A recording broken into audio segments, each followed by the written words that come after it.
Ìwọ́de àwọn ọ̀dọ́ nìbàdàn ṣàkóbá fún ìpolongo ìbò Peter Obi àti Ṣeyi Makinde.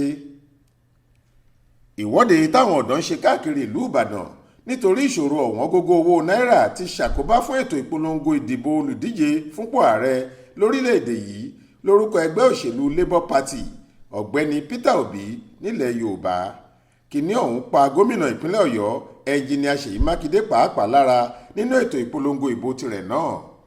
Ọjọ́ àbámẹ́ta sátidé ọjọ́ 4 oṣù kejì ọdún 2023 ni Peter Obi pinnu láti bá ìgbìmọ̀ tó ń ṣakitiyan lórí ìdàgbàsókè ẹkùn ìwọ̀ oòrùn gúúsù ilẹ̀ yìí ìyẹn South West Development Stakeholders Forum SDDSF lálejò ní gbọ̀ngàn Jọ̀gọ́ Center tó wà ládùúgbò Ring Road nìbàdàn. Ìpàdé ọ̀hún ni ìbàjẹ́ àǹfààní fún Obi láti polongo ìdìbò rẹ̀ fún gbogbo ọmọ Yorùbá gẹ́gẹ́ bí ìgbìmọ̀ SWDSF ṣe gbé ètò náà kalẹ̀ fún gbogbo àwọn tó ń dupò ààrẹ láti wá sọ ìpinnu wọn fún gbogbo ọmọ káàárọ̀ òjíire bí àtàwọn oníròyìn gbogbo tí wọn yóò fọ́n rere ọ̀rọ̀ tó bá sọ níbẹ̀ fún gbogbo ayé gbọ́. Lára àwọn olùdíje dupò ààrẹ ilẹ̀ yìí tí ìgbìmọ̀ náà ti ṣe bẹ́ẹ̀ gbà lálejò ṣáájú ni Alhaji Atiku Abubakar tẹgbẹ́ òṣèlú PDP, Ọmọyẹlé Sowore ẹgbẹ́ òṣèlú AAC, Kọ́lá Abíọ́lá ẹgbẹ́ òṣèlú PRP àtọmọọba Adébáyọ̀ Adéwọlé ẹgbẹ́ òṣèlú SDP. Bó tiẹ̀ jẹ́ pé ṣáájú aago 8 àárọ̀ tí wọ́n fi ètò yìí sí ní gbọ̀ngàn ọ̀hún ti kún fẹ́rò rẹpẹtẹ tí bàálù tó gbé Peter Obi pàápàá wá síbàdàn ti balẹ̀ síbì kan tí kò jìnnà sí Jọ̀gọ́ Center. Ṣùgbọ́n ojú lásán ni wọ́n fi rí olùdíje ààrẹ náà. Ọkùnrin yìí kò tẹ́rù tí ń sọ̀kalẹ̀ nínú bàálù tó gbé wá débi tí yóò dénú gbọ̀ngàn ńlá tí wọ́n ti ń dúró dè náà. Fúnra làgbà ìgbìmọ̀ tó ṣàgbékalẹ̀ ètò ọ̀hún ọ̀gbẹ́ni Àlàó Adédayọ̀ ló sọ pé káwọn èrò tó ń dúró dè máa lọ sílé wọn nígbà tó ti dájú pé ọkùnrin olóṣèlú náà kò lè sọ̀kalẹ̀ wá síbẹ̀ nítorí gbogbo rògbòdìyàn ìfẹ̀hónúhàn tó ń lọ lọ́wọ́.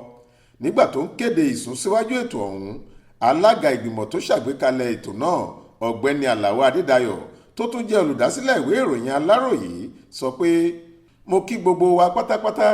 Peter Obi ti wá, ó wá síbí láti bá yín sọ̀rọ̀, ṣùgbọ́n nǹkan tó ṣẹlẹ̀ láàrin ìlú tí wọ́n ń fẹ̀hónú hàn tí wọ́n ń sun táyà, àwọn aláàbò sọ fún un pé ó ṣeé ṣe kí kinní yìí le jù báyìí lọ tí wọ́n bá rí i.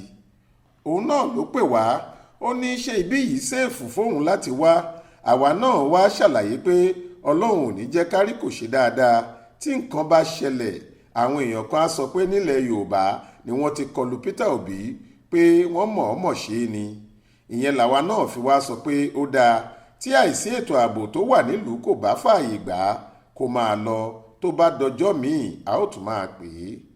Mo tún wá ń fi àsìkò yìí sọ fún yín gẹ́gẹ́ bí mo ṣe máa ń sọ pé ètò tá a gbé kalẹ̀ yìí kì í ṣẹgbẹ́ òṣèlú kankan ló ṣonígbọ̀wọ́ wa o, kì í ṣàwọn olówó kan ló gbówó ẹ̀ sílẹ̀. Àwa ọmọ Yorùbá tá a nígbàgbọ́ pé àwọn tó fẹ́ dupò ààrẹ ní Nàìjíríà a lẹ́tọ̀ọ́ láti rí wọn, ẹ̀yin aráàlú lẹ́tọ̀ọ́ láti bá wọn sọ̀rọ̀ ló ṣagbátẹrù ètò yìí. Ìyẹn lẹ ò ṣe rí i ká pe àwọn ọba àtàwọn olówó síbi ètò yìí. A fẹ́ kẹ́ ẹ rí àwọn tó ń dupò ààrẹ káwọn náà rí yín kẹ́ ẹ sì jọ sọ̀rọ̀, nítorí ẹ̀ la ṣe gbé ètò yìí kalẹ̀.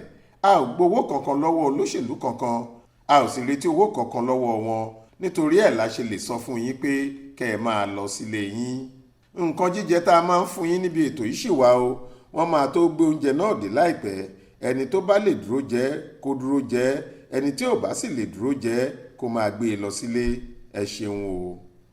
Rògbòdìyàn tó ń lọ lọ́wọ́ nígboro Ìbàdàn yìí náà ló jẹ́ kí gómìnà ìpínlẹ̀ Ọ̀yọ́ ẹnjìníà Ṣeyi Mákindé dá ètò ìpolongo ìdìbò tó ń ṣe káàkiri àwọn ìjọba ìbílẹ̀ gbogbo nípìnlẹ̀ náà dúró dìgbà tí àlàáfíà yóò fi jọba, nítorí kò sẹ́ni tó mọ ọwọ́ tó ṣeé ṣe káwọn jàǹdùkú tó wà láàrin àwọn olùwọ́de náà gbé nígbà tí wọ́n bá fojú kan olùdíje dupò òṣèlú tàbí èèyàn tó wà lórí àlééfà ìjọba. Ọláwálé Àjàó ló ṣàkójọ ìròyìn yìí fún iléeṣẹ́ tẹlifíṣàn Aláròyé online. Faith Adébọ́lá ló kà á sétí ìgbọ́ yín.